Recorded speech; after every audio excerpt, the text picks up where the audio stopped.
enfocarnos principalmente en las familias que no pudieron tener acompañamiento por parte de los docentes. Recuerden que salud familiar es un curso que tiene muchísima intensidad horaria, pero la intensidad horaria que la universidad como contrata hacia los docentes es una intensidad horaria muy corta.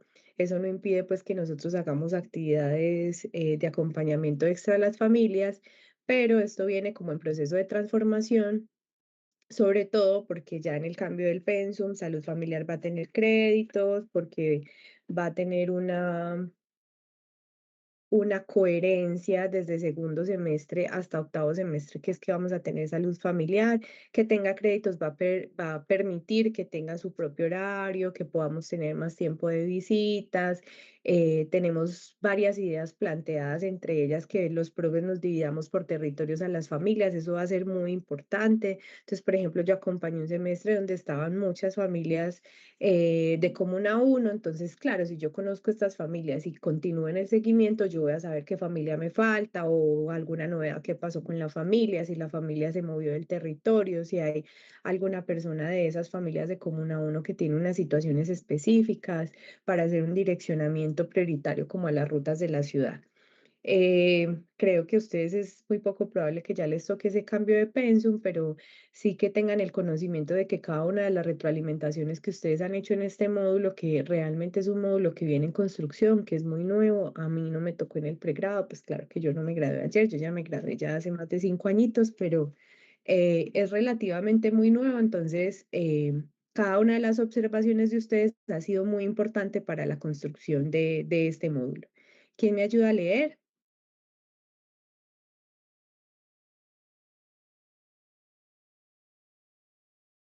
La salud no puede seguir pensándose como un problema clínico individual ni como una simple ausencia de enfermedad, y los sistemas de salud no pueden reducirse a la provisión de los servicios asistenciales. Los patrones actuales de deterioro sanitario, carcinogénesis y toxicidad múltiple, sufrimiento mental, degradación ambiental y violencia estructural exigen una revolución del pensamiento, no solo en las políticas públicas, sino también y sobre todo en los fundamentos epistemológicos y metodológicos de las ciencias de la vida y la salud. En este escenario, las universidades que trabajan con los profesionales de la salud y con las ciencias de la vida pueden caer en la tentación de allanarse al modelo de formación hegemónico y relegar su responsabilidad ética de formar cuadros de una bioética transformadora, no centrada en dilemas formales, sino en el rescate del ethos de la vida, una ética que recupere el compromiso con los pueblos y sus luchas por territorios saludables, por autonomías alimentarias, por el derecho a vivir sin miedo ni explotación. Esta ética no puede ser neutral, debe tomar partido por la vida frente a la mercantilización de la existencia. Bueno, chicos, esto hace parte de un texto que fue publicado en la revista de la Facultad Nacional de Salud Pública, se llama Más allá y desde el hospital, una ciencia crítica y valiente para transformar la salud junto a los pueblos, y es una crítica que se hace como a la formación del personal de salud y a lo alejados que estamos de las realidades de nuestro territorio. También decirles y extenderles como mi solidaridad. Espero que las familias de ustedes se encuentren bien en esta situación que está quejando hoy al país. Y me parece importante iniciar con este proceso reflexivo y la importancia de la transformación en la formación del profesional de la salud, porque la formación hegemónica clínica que hemos tenido en las facultades de medicina por muchos años se ha alejado completamente de la realidad de los territorios. Es así como ustedes pueden ver que muchos especialistas y subespecialistas están en contra de una reforma a la salud, pero por intereses particulares hegemónicos y por intereses individuales que no va más allá de las realidades que están habitando como las poblaciones en Colombia. Traduzco lo que acabo de decir. Un especialista en Colombia depende de la subespecialidad, que incluso a los especialistas les sirve mucho más tener un contrato por prestación de servicios, porque tener un contrato laboral lo hace que tenga que tener un vínculo exclusivo con una institución. Entonces, por ejemplo, si yo tengo un contrato de prestación de servicios, yo puedo hacer 12 horas en una institución hospitalaria y 12 horas ese mismo día, pero en la noche en otra institución hospitalaria. Entonces son sueldos exorbitantes de más de 60 millones de pesos, pero a los médicos generales, por ejemplo, esa figura de contratación sin todas las prestaciones es una figura que lo que ha hecho es precarizar ese ejercicio profesional. Es así como los especialistas desde su visión, no todos, pero sí muchos, y lo vimos mucho como en estas campañas políticas y demás, como desde el desconocimiento del funcionamiento estructural del sistema, no ven viable una reforma ni a la formación del profesional, ni a las clínicas, ni a las EPS, porque este modelo les ha permitido que muy pocas personas se enriquezcan y que eso siga aumentando las brechas de inequidad en Colombia. Y esta formación en las facultades de medicina es una formación que va por acá y la realidad de Colombia va completamente alejada. Entonces, creo que lo he hablado con algunos de ustedes en los cursos y es que Colombia es el país en Latinoamérica que más acreditaciones en especialidades y subespecialidades tiene. Es decir, tiene un montón de subespecialidades con un montón de nombres acreditados. Entonces, está microcirugía, cirugía de manos, cirugía de rodillas, cirugía. ¿Cierto? Lo que podían hacer un especialista, como decir un ortopedista, entonces lo que se está haciendo cada vez más es la fragmentación del cuerpo humano y eso lo que hace es buscar economías que sirvan a intereses muy particulares. Entonces, claro, si yo empiezo a desconocer como la realidad que están habitando la mayoría de territorios en Colombia, yo voy a oponerme de que tengamos un acceso mayor, de que las especialidades tengan que prestar servicios en muchos territorios que no tienen acceso a esas especialidades, porque sabemos que esa formación de esos profesionales se centraliza en las ciudades principales de Colombia y eso se aleja completamente de las realidades y de las necesidades que tiene el país. Entonces vemos cómo en este momento, por ejemplo, Colombia está movilizado, ¿cierto?, a mandar ropa, a mandar agua, a mandar alimentación, que es necesario, chicos, pero ya lo más difícil es cuando ya pasa toda esta ola publicitaria, van a venir otro montón de dificultades y esos territorios van a quedar en la pobreza que han habitado estructuralmente hace muchos años. Entonces, ese proceso reflexivo para mí es importante y quería mostrarles, este es el ASIS, el análisis de situación de salud del Chocó del año pasado, el 2025. Entonces, claro, hay un montón de frases como que el terremoto, los sismos no diferencia de personas adineradas y no adineradas, pero sí a todos nos cogen situaciones muy diferentes de tener las condiciones básicas saneadas. Entonces, si hacemos una comparación del ASIS de Pereira, si hacemos una comparación del ASIS de Ciudad de Cali, entonces vamos a ver que de entrada hay unas diferencias estructurales y que si a mí me afecta un desastre natural, no voy a tener las mismas capacidades de respuesta. Pregúntense ustedes ese día del sismo, si tuvimos inmediatamente videos en nuestros celulares de San José del Palmar, de las ciudades y de los municipios del Chocó, igual que en Pereira, igual que en Cali y demás. Yo recuerdo que en ese momento me pude comunicar con alguien del Valle en el Chocó, entonces me decía, hay muchas dificultades, se cayó una escuela y demás, y yo decía, pero ¿por qué no estamos viendo esto en este momento en nuestros celulares? Y empezamos a visualizar imágenes a los 2 y a los 3 días. Entonces, miren este ASIS del departamento del Chocó. Entonces, el Chocó tiene 31 municipios, y el 49,1% son masculinos, 50% femenino. Miren esta altísima ruralidad, el 45% de la población chocuana habita en la zona rural. Y miren que tenemos un sistema de salud que se llena la boca diciendo que tiene un aseguramiento del 100%. No es cierto, chicos. Ese aseguramiento del 100%, incluso que lo habían vendido como que todo el mundo está carnetizado, que sabemos que eso no se refleja en atención en servicios de salud, pero miren que no es cierto ni siquiera. En el Chocó solamente, pues es solamente porque es un derecho fundamental desde el 2015 la salud y tener un 73% de cobertura no es un buen índice cuando se supone que es un derecho hace muchísimos años, hace ya 11 años, y los determinantes sociales de la salud, entonces el 55% de la población en Chocó está en pobreza multidimensional. Eso es absurdo, muchachos, o sea, eso es una cifra altísima, que la mitad de un departamento esté en pobreza, más de la mitad esté en pobreza, que el 65,5% de la población tenga necesidades básicas insatisfechas, que el 67,5% no tenga acceso a agua potable y que el 63,4% tenga bajos logros educativos, sobre todo en personas. Este índice tiene en cuenta es personas que no terminan la básica primaria. Entonces, claro, afecta a un desastre natural, conocemos el departamento del Chocó, sabemos que existe algo que se llama San José del Palmar, que nunca lo habíamos escuchado.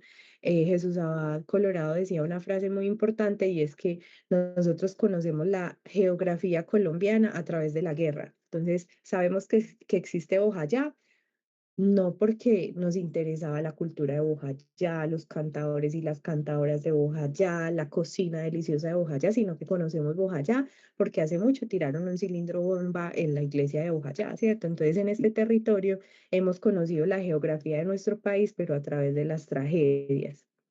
En este ASIS de Colombia, entonces miren cuáles son las principales causas de mortalidad. La primera es enfermedades transmisibles, las causas externas de violencia, enfermedades del sistema circulatorio y enfermedades nutricionales, que es muy triste porque la mayoría en ese perfil epidemiológico son causas de mortalidad completamente prevenibles. Hay alta tasa de discapacidad, tanto física, visual como discapacidad múltiple. Hay una alta tasa de población y emigrantes venezolanos. Y miren estos indicadores materno-infantiles. ¿Quién me ayuda y qué entienden por esos indicadores? Que no sea Henry. ¿Quién se anima?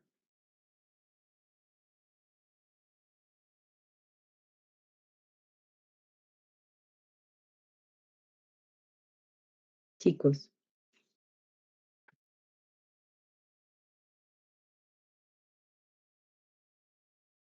¿sí me están escuchando?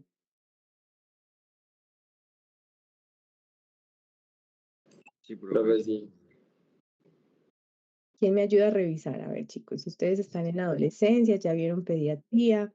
¿Qué les dicen estos indicadores? Pero pues están demasiado elevados respecto al resto de Colombia y son causas de muerte prevenibles que hablan sobre la situación en salud en el territorio. Entonces, pues habla de lo mal que está el territorio, básicamente.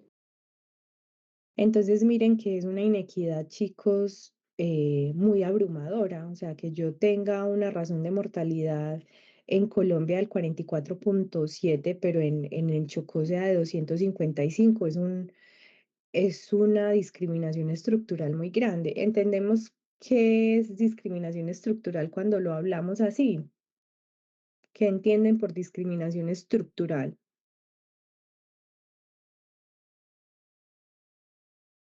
Abandono del Estado.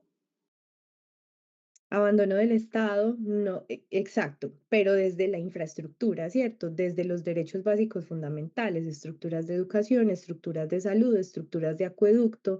Entonces, como que si las inversiones del Estado, que tiene que ser garante de todos los ciudadanos colombianos, aquí no dice solamente de los paisas, de los de Bogotá, no, sino de todo ciudadano colombiano, discrimine por territorio y que tenga específicamente unas ciudades centralizadas, ciudades que se muestran al mundo, pero que hay departamentos completamente abandonados, y estos indicadores materno-perinatales dan cuenta de ese gran abandono estructural. Creo que les he hablado en algún momento del término del abandono estatal, que está muy cuestionado desde la sociología, porque claro, ¿hasta qué punto es el abandono, cierto? Entonces yo sí tengo ejército en los territorios más alejados, que es como un modelo de control de comportamiento de esas comunidades, entonces hasta allá sí llegan los soldados, pero hasta allá no llega un hospital ni un especialista. Entonces, ¿de qué modo si es un abandono? No es un abandono estatal, sino que es un Estado no garante de los derechos básicos. Entonces, bueno, quería empezar como con esta medio carreta para decirles como la importancia de que el médico general en Colombia, chicos, se forme dándose cuenta de la realidad en la que está habitando. Ustedes no se van a graduar de una facultad de medicina de Alemania, ustedes no se van a graduar de una facultad de medicina de un país que tenga unas condiciones más tranquilas. Y yo sé que a muchos les molesta como este tipo de temas, pero para mí es importante porque también hay que cuestionarse, bueno, yo por qué voy a ser médica o médico, ¿cierto? Como que a mí sí esto me llama la atención, no me llama la atención, sí cruza por mi alma, por mi vida la empatía, porque muchas veces en este ejercicio profesional nos graduamos, pero es hacer mucho más daño a la gente. Y quiero hacer este proceso de reflexión porque recibiendo muchos escenarios de práctica y con muchas de las cortes, hacíamos un proceso de reflexión y una estudiante decía, pero es que ¿cómo es posible que la universidad nos programe prácticas en hospitales que están en crisis? Claro, entonces ahí hay dos cosas. Primero, como en las coordinaciones de las prácticas, yo he intentado como que todos tengan las mismas oportunidades. Yo no le voy a programar a un estudiante todas las prácticas en el AMA y al otro todas las prácticas en Clínica Las Américas, porque ahí nosotros estamos en proceso de aprendizaje y pues que todos pasen por Clínica Las Américas y todos pasen por el AMA, ¿cierto? Porque ese proceso de educación va a quedar como inequitativo. Pero chicos, esta crisis hospitalaria que estamos viviendo es la crisis hospitalaria que ustedes van a salir a vivir en el ejercicio profesional. Los profes del AMA son colegas de ustedes, los profes del AMA están viviendo esa crisis y no solamente los profes, los pacientes que tienen que esperar tanto una consulta, una atención en urgencias, una cita con un especialista. Y esta crisis de la salud en nuestro país no es ajena a la formación médica, precisamente porque estamos formándonos en áreas de la salud. Entonces, por eso quería hacerles como esta reflexión inicial, recordarles los lineamientos y recomendaciones para el uso de la IA en la Facultad de Medicina. La mayoría de retroalimentaciones que yo hice en los trabajos de salud familiar del semestre pasado es porque no declaran el uso de la IA. Es muy importante, chicos, pero también es muy importante como que hagamos un proceso de reflexión. Ahorita les voy a mostrar como unas imágenes, pero ya no sé si ustedes no se sienten también saturados con el sobreuso de la inteligencia artificial. Entonces también como que volvamos un poco a repensarnos y a ser críticos en esos procesos de aprendizaje. Entonces, sí se pueden utilizar herramientas de IA, son completamente necesarias, es una realidad que yo ya no va a salir como de nuestra cotidianidad, entonces que sea nuestro aliado, pero no quien nos haga la tarea y quien reemplace nuestros pensamientos o nuestra crítica, que si se apoya en la redacción, en la edición, entonces declaremos ese uso de la inteligencia artificial, que les ayude con ejemplos y demás. Recuerden no poner en la IA los nombres, los documentos de identidad de sus familias, eso es muy importante por por la privacidad y el respeto. Eh, bueno, en este módulo no aplica, pero obviamente el uso de la IA en evaluaciones es una falta disciplinaria que da anulación incluso del semestre. La transparencia, entonces, es muy importante. En los trabajos anteriores, donde era muy evidente el uso de la IA, lo más sencillo era como anular. Hay muchos profes de salud familiar que han iniciado procesos disciplinarios eh, con la jefa del departamento por el uso de la IA. Entonces, chicos, bien juiciosos, bien críticos porque ya hay un uso exagerado. Quería contarles rápidamente cómo el marco normativo de salud familiar, ahí no les carga, ¿cierto que no? Chicos, ven Y que ahora pasé sí. la diapositiva. Listo. Ya. Entonces quería recordarles un poco Sí, profe, el ahí se marco sale la normativo. pirámide. Ok. Quería compartirles un poco el marco normativo de salud familiar en el cambio que vamos a tener en la armonización curricular. Ya desaparece salud familiar como nombre, va a tener otro nombre, sobre todo porque nosotros no estábamos dando respuesta a lo que realmente es salud familiar, que es atención integral de las familias y sus necesidades clínicas, que nosotros nos quedamos muy cortos en ese abordaje, nosotros hacemos más un acompañamiento educativo y de direccionamiento a todas las rutas, pero entonces recordarles rápidamente que hace apenas 11 años es un derecho fundamental, que como derecho fundamental, cuando empezaron a salir múltiples resoluciones, para que se concretara ese derecho a la salud en los territorios, entonces, todo lo que ha venido del marco normativo y a ustedes los ha afectado directamente es cuestionarse esa formación del médico general en Colombia, ¿cierto?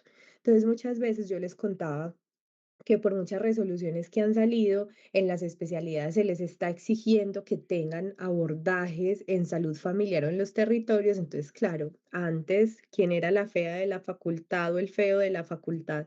Que era el Departamento de Medicina Preventiva, ahora es el departamento más buscado por muchas de las especialidades porque tienen que cumplir como ese checklist de que hacen abordaje comunitario. Entonces, estas resoluciones no es un capricho como de los docentes que nos apasiona como este trabajo con comunidades y de cuestionarnos la formación del personal de salud, sino que da respuesta a un cambio desde que hace 11 años el país dijo que tenía que ser la salud un derecho fundamental y que después de eso, entonces, ¿cómo va a cambiar esa atención, cierto?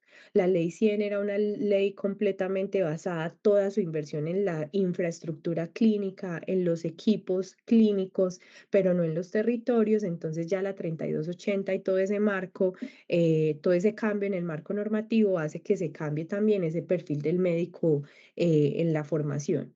Entonces, ¿por qué es importante la salud familiar? Entonces, la coherencia con el modelo de salud, que es lo que les venía diciendo. Si yo cambio completamente a que antes no era un derecho, pero ya sí es un derecho, yo tengo que migrar el personal de salud no solamente a las instituciones hospitalarias, sino a las zonas rurales, a las viviendas, a las comunidades, los equipos básicos de salud. Eh, Son unos equipos que hace mucho tiempo se plantearon, esto no fue creado en el gobierno Petro como tal, incluso en el marco normativo del gobierno Petro no hubo como nada muy nuevo en los equipos básicos de salud, solamente que se empezó a implementar algo de lo que ya se venía hablando desde el 2018, el aumento de la capacidad resolutiva. Entonces seguimos teniendo mortalidades que son completamente evitables con un ejercicio que se podría subsanar en los primeros niveles de atención. Eso es muy importante, chicos, porque se desprecia mucho el ejercicio del médico general, no entre otras personas que no hacen parte del área de la salud, pero ustedes se van a dar cuenta que somos muy cuestionados quienes hemos decidido ser médicos generales. Es un ejercicio muy difícil, ser un buen clínico es muy difícil, requiere de mucho estudio, requiere de mucho compromiso y mucha disciplina, pero van a ver que sus mismos compañeros van a cuestionar todo el tiempo eso y siempre que se van a encontrar es como que, ¿y en qué te especializaste? Entonces, como si ser un médico general fuera como que una escala mínima cuando es un ejercicio muy difícil, es un ejercicio muy retador y necesitamos muchos médicos generales juiciosos porque van a ver que yo siempre digo que el paciente sobrevive a pesar del médico. Es posible que ustedes como estudiantes lo hayan visto en la atención que le hayan brindado algunos médicos a sus familiares y demás, pero en la cantidad de daño que realizan los médicos generales en el ejercicio por no tener un juicio clínico bien disciplinado. Entonces, el manejo eficiente de enfermedades crónicas y costos, entonces sabemos que cuando no se hace un manejo en primer nivel de atención, cuando yo no educo al paciente, cuando el paciente no tiene ni la menor idea de qué es una alimentación saludable, de por qué se tiene que tomar el antihipertensivo así no sienta absolutamente nada, de qué es la hipertensión, de qué es la diabetes, de que yo pueda explicarle y el paciente se vaya apropiado de su enfermedad porque es su enfermedad, pero los pacientes salen de la consulta o salen del acercamiento que hayan tenido con ustedes sin entender absolutamente nada, les mandaron una fórmula con un montón de medicamentos, pero ellos no entendieron muy bien para qué.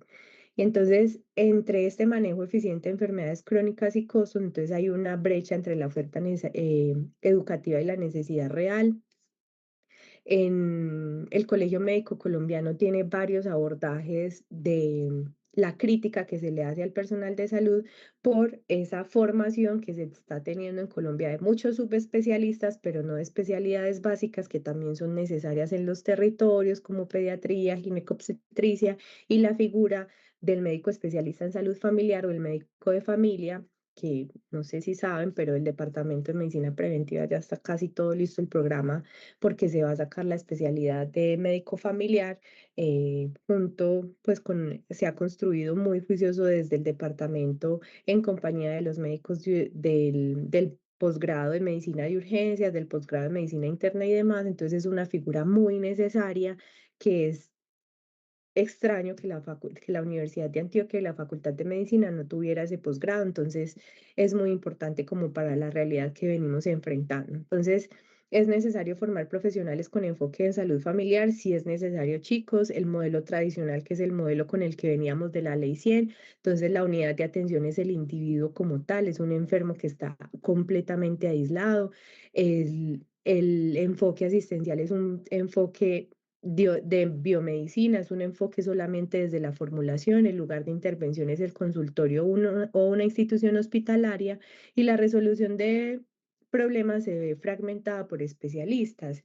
Pasa un montón también con los médicos generales, o sea, ¿cómo es posible que a mí una EPS, la más famosa de Antioquia, no me permita a mí mandar una tamsulosina cuando yo sé que el paciente tiene una hiperplasia prostática, pero entonces me tiene bloqueado ese medicamento a mí porque soy médica general, o otro montón de medicamentos porque no soy psiquiatra, o otro montón de medicamentos porque no soy médica internista, cuando yo tengo muy claro cuáles son las líneas de antihipertensivos que debo iniciar, cuando yo tengo muy claro cuál es esa escala de opioides, por ejemplo, que puedo iniciar.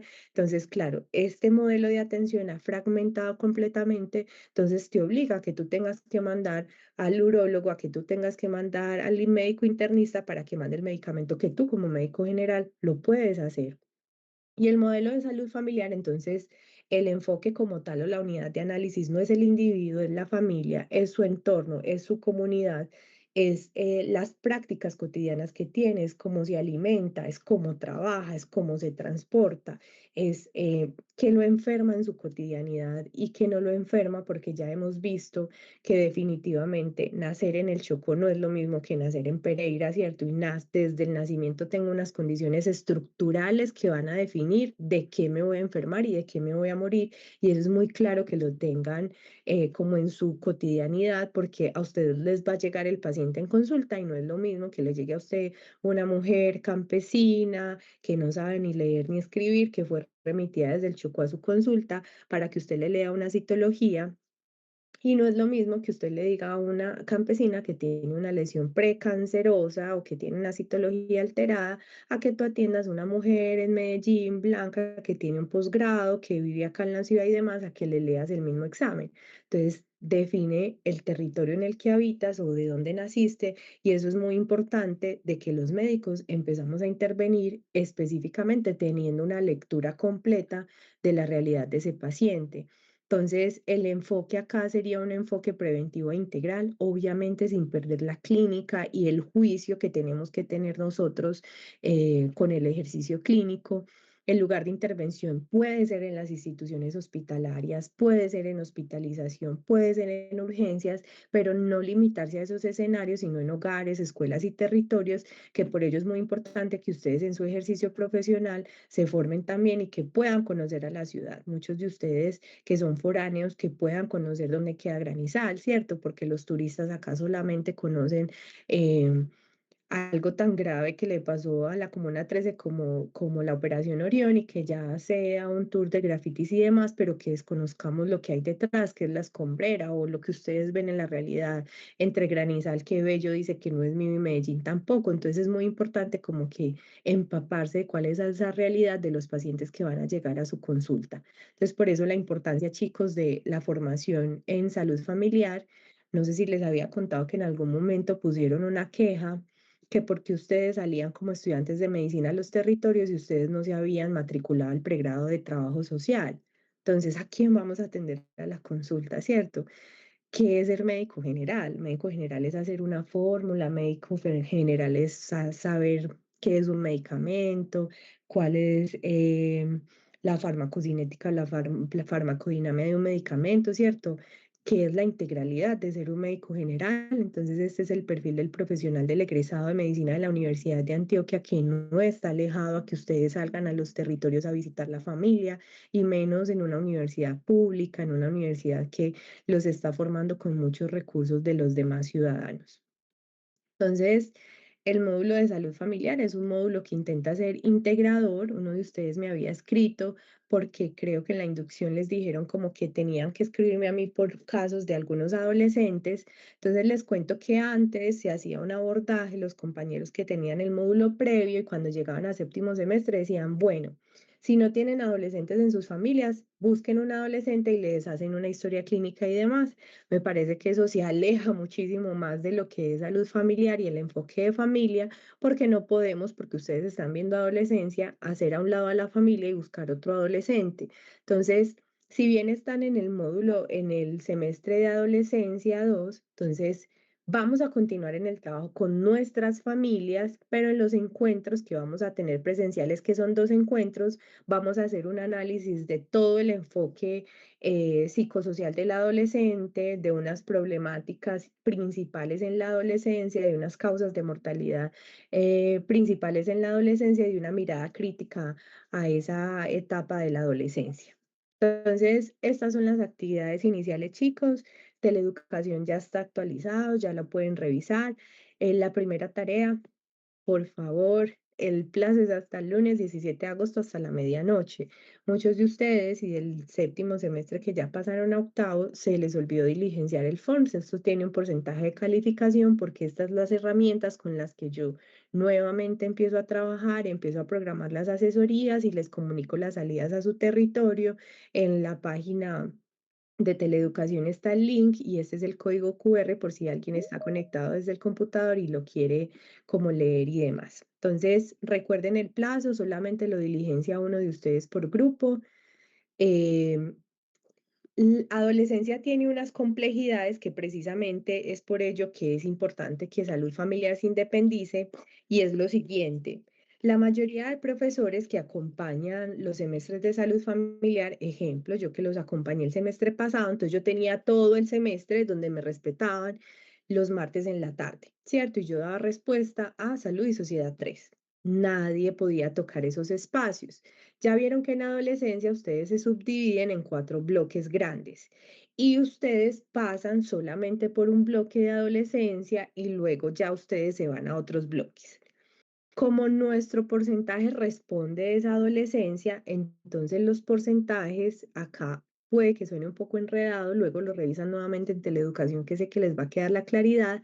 Entonces, en la semana que estén en adolescencia, el bloque que esté en adolescencia, vamos a tener 2 encuentros y esos encuentros van a ser calificables. ¿Listo? Entonces, ¿qué entra en la nota que yo paso de la semana de adolescencia?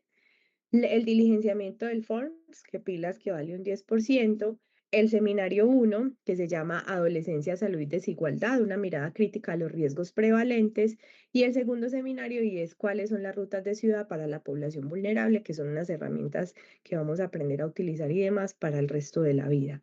Entonces, esto es lo que yo paso de porcentaje de nota a la semana de adolescencia. Es decir, ustedes terminan adolescencia y desde salud familiar ya tienen que tener esta nota. ¿Listo? ¿Qué pasa? Que entonces, ¿dónde queda la asesoría previa salida al territorio, la visita al territorio y la asesoría posterior a la salida al territorio? Entonces, con la profe Olga hemos acordado que es un punto adicional a la nota final de adolescencia, al parcial final de adolescencia, no la nota final, el parcial final de adolescencia.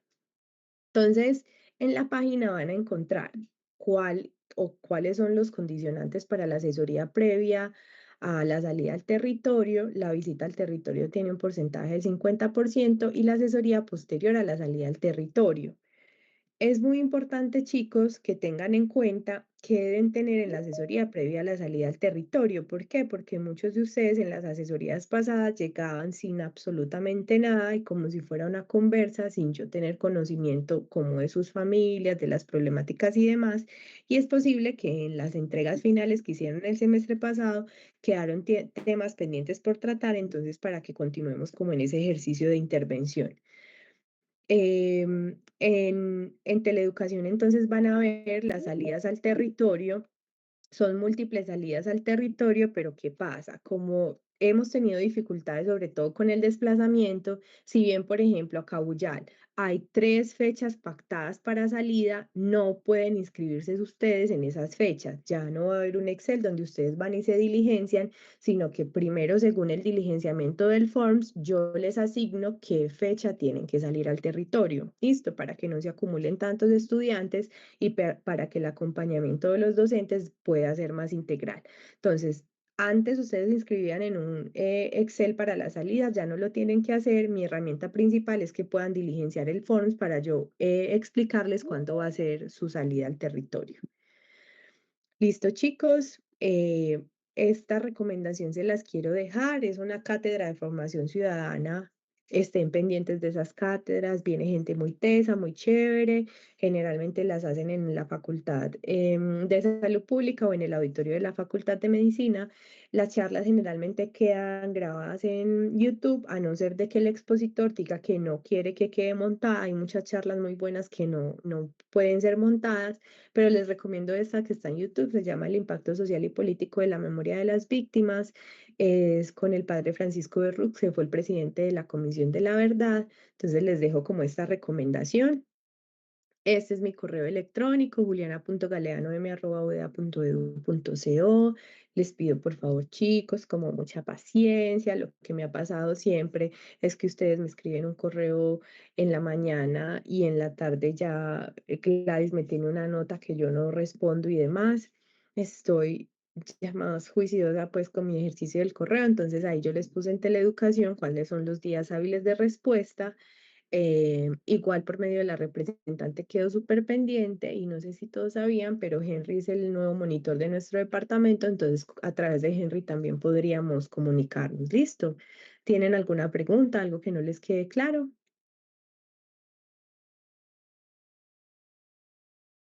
Profe, Dime, Yani. en el caso de alguien pues con familia perdida también se hace el formulario que se mostró. Sí, en el formulario la primera pregunta es, ¿tienes familia? ¿Sí o no? Si le hundes no, no te hace llenar como toda la cantidad de información, sino que te salta a la pregunta de por qué no tienes familia y pones las observaciones y ya luego yo organizando el forms te reubico. Ok, gracias. Vale. Hay que ¿Alguien más? enviar de igual forma el formulario de familia perdida. El Word. No necesariamente. Primero diligencia en el forms y ya luego miramos si hay que diligenciarlo o no. ¿Listo? Listo, muchas gracias. Vale, con gusto. ¿Alguien más, chicos? Profe, yo tengo una dudita. Los que ya estamos en adolescencia, ya tenemos las fechas para los seminarios. Sí, están colgadas en Teleeducación. Ok, profe, gracias. Vale, con gusto.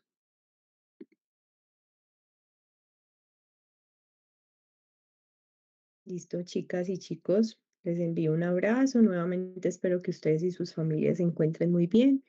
Igual yo quedo súper pendiente de lo que requieran. Saben que más allá del ejercicio académico, si tienen alguna situación personal, también estoy pendiente.